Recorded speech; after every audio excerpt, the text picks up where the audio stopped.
నమస్తే అండి. Welcome to our channel. నమస్తే సార్. నమస్తే అమ్మ.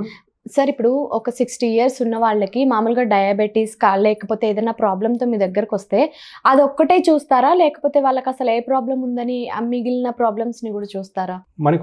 ఇది సంస్కృత శ్లోకం ఉందమ్మా. పరిపూర్ణమిదం. పరిపూర్ణం అంటే ఏదైనా సరే మనం పరిపూర్ణంగా చూడాలన్నమాట. పరిపూర్ణం అంటే హోలిస్టిక్‌గా చూడాలి. అంటే ఒక వ్యక్తి మన దగ్గరికి ఒక సమస్యతో వచ్చారనుకోండి, అది జ్వరం కావచ్చు, మీరంటున్న షుగర్ కావచ్చు, థైరాయిడ్ కావచ్చు, ఇంకేదైనా కావచ్చు, బీపీ కావచ్చు. కేవలం అదొక స్పెసిఫిక్ ప్రాబ్లం కాదు. ఫర్ ఎగ్జాంపుల్ మనం ఒక చోటకి వెళ్ళాము, మనం పూర్తి మన పర్సనల్ రిప్రజెంట్ చేస్తున్నాం. అంతేకాని మన చిన్నప్పటి వ్యవస్థని మనకి ఇంకేదైనా ఉంది కానీ మనం చేయం. అంటే హోలిస్టిక్గా మన పర్సన్ చూస్తాం. చూసి ఆ పర్సన్ మంచివాడా చెడోడని ఒకరు ఎస్టిమేట్ చేసుకుంటారు. అట్లాగే మా దగ్గరకు వచ్చిన పేషెంట్స్లో షుగర్స్ ఎలా ఉన్నాయి ఉదాహరణకి చూస్తాం అనమాట. చూసి కేవలం మందులు రాయడం వరకే కాదు డాక్టర్ బాధ్యత.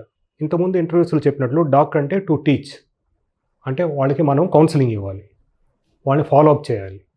సో మోస్ట్ ఇంపార్టెంట్ ఏంటంటే వాళ్ళని మనం చూసినప్పుడు వాళ్ళని మనం అర్థం చేసుకోవాలి. ఎందుకు షుగర్ కంట్రోల్ లేదు అనేది, లేదు బీపీ కంట్రోల్ లేదు, మందులు వేసుకోకపోవడమా, లేదు ఆహార నియమాలు పాటించుకోకపోవడమా, లేదు ఇతరత్ర ఏమైనా సైకలాజికల్ ప్రాబ్లమ్సా, లేదు ఇంట్లో సమస్యలు, ఇవన్నీ చూసుకోవాల్సి ఉంటుంది. ఈ మధ్య మా దగ్గర ఒక పేషెంట్ వచ్చారనమాట.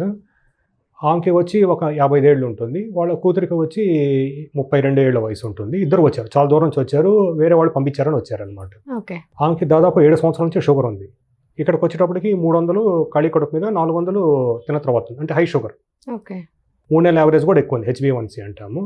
నేను అడిగాను ఎందుకమ్మా మందులు వేసుకోవటం లేదు అంటే ఆమె సైలెంట్గా ఉంది. పక్కన వాళ్ళ కూతున్నారు, ఆమె కూడా డెడికేటెడ్ ఇంజనీర్ అనమాట. సార్ మా మదర్ మెడిసిన్స్ వేసుకోవటం లేదు, ఒళ్ళు తిమ్మిర్లు మటుకు ట్యాబ్లెట్లు వేసుకుంటుందని చెప్పారు. తర్వాత తరిసి చూడగా అక్కడ రకరకాల ప్రాబ్లమ్స్ అనమాట. ఆమె ఎందుకు డయాబెటీస్ మెడికేషన్స్ తెలిసి కూడా వేసుకోవటం లేదంటే కారణం చూస్తే వాళ్ళ హస్బెండ్ నుంచి ఆమె దూరంగా ఉందన్నమాట, దాదాపు 5-6 ఏళ్ళ నుంచి. అంటే రకరకాల ఈ కాలంలో మనం చూస్తున్నాము. సో హస్బెండ్ పట్టించుకోవటం లేని దిగులతో ఆమె ఈ మందులు వాడడం మానేసింది. సో దాన్ని మనం మాలాడప్టివ్ బిహేవియర్ అంటాం సైకాలజీ ప్రకారం. అంటే ఏదైనా మనకి సమస్య ఎదురైనప్పుడు దానికి కరెక్ట్గా సొల్యూషన్ మనం ఆలోచించకుండా వేరే మార్గాల ద్వారా దానికి ఏమైనా పరిష్కారం దొరుకుతుందా అని మనం అనుకోవడం అనేది మనం మోసపుచ్చుకోవడం అనమాట. ఫర్ ఎగ్జాంపుల్ ఇప్పుడు ఈ పేషెంటే తీసుకోండి, షుగర్స్ 300-400 ఉంది. ఫైనల్ ఎవరికి డ్యామేజ్? పేషెంట్కి డ్యామేజ్. ఎవరి మీద కోపంతోనో, ఎవరి మీద దిగులతోనో తాను ఆమె డ్యామేజ్ చేసుకుంటుంది. అంటే ఆమెకి ఏం జరుగుతుంది తెలియటం లేదు. పోనీ పక్కన వాళ్ళ కూతురుంది, ఆమె ఎడ్యుకేటెడ్. వాళ్ళ కూతురుని అడిగాను అనమాట. కూతురుని అడిగితే ఎందుకు అమ్మ మదర్ అట్లా చేస్తుంది అంటే ఆమె కూడా చెప్పలేకుంది. తర్వాత వాళ్ళకి ఇదంతా ఎక్స్ప్లెయిన్ చేయాల్సి వచ్చింది. This is psychological maladaptation. So she seeking attention, అంటే ఒక సింపతి కావాలి. తను జబ్బు మనిషి అంటే చుట్టూ పక్కన వచ్చి అయ్యా అమ్మ ఇంత కష్టపడుతున్నావా, అంటే ఒకరికి దూరంగా ఉంటూ కూడా కూతుర్ని పోషించుకుంటూ ఉన్నావా అని సానుభూతి కావాలి. అంటే వీళ్ళకి ఆ సమస్యకి పరిష్కారం కాదు, ఆ పరిష్కారం మర్చిపోవడం అనేది వీళ్ళకి కావాలన్నమాట. ఎందుకంటే దానికి పరిష్కారం కోసం వాళ్ళు ఎదుర్కోలేదు. సో ఇదంతా చూస్తే మనం ఒక సైకాలజిస్ట్ రోల్ కూడా మనం ఒకసారి పోషించాల్సి ఉంటుంది.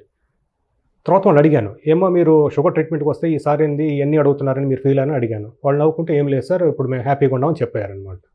సో దట్ మీన్స్ మన దగ్గరికి ఎవరైనా ఒక సమస్యతో వచ్చినప్పుడు తొందరపడి మనము మన పర్స్పెక్టివ్ నుంచి ఆలోచించకుండా వాళ్ళ సైడ్ నుంచి ఆలోచించాలి. అసలు ఏం చేస్తున్నారు, ఎందుకు జరుగుతుంది అని ఆలోచించి కొంచెం టైం కేటాయిస్తే 100% అనను కానీ మెజారిటీ ఆఫ్ థింగ్స్ ఒక 99% వరకు మనం కరోనా కనిపెట్టవచ్చు.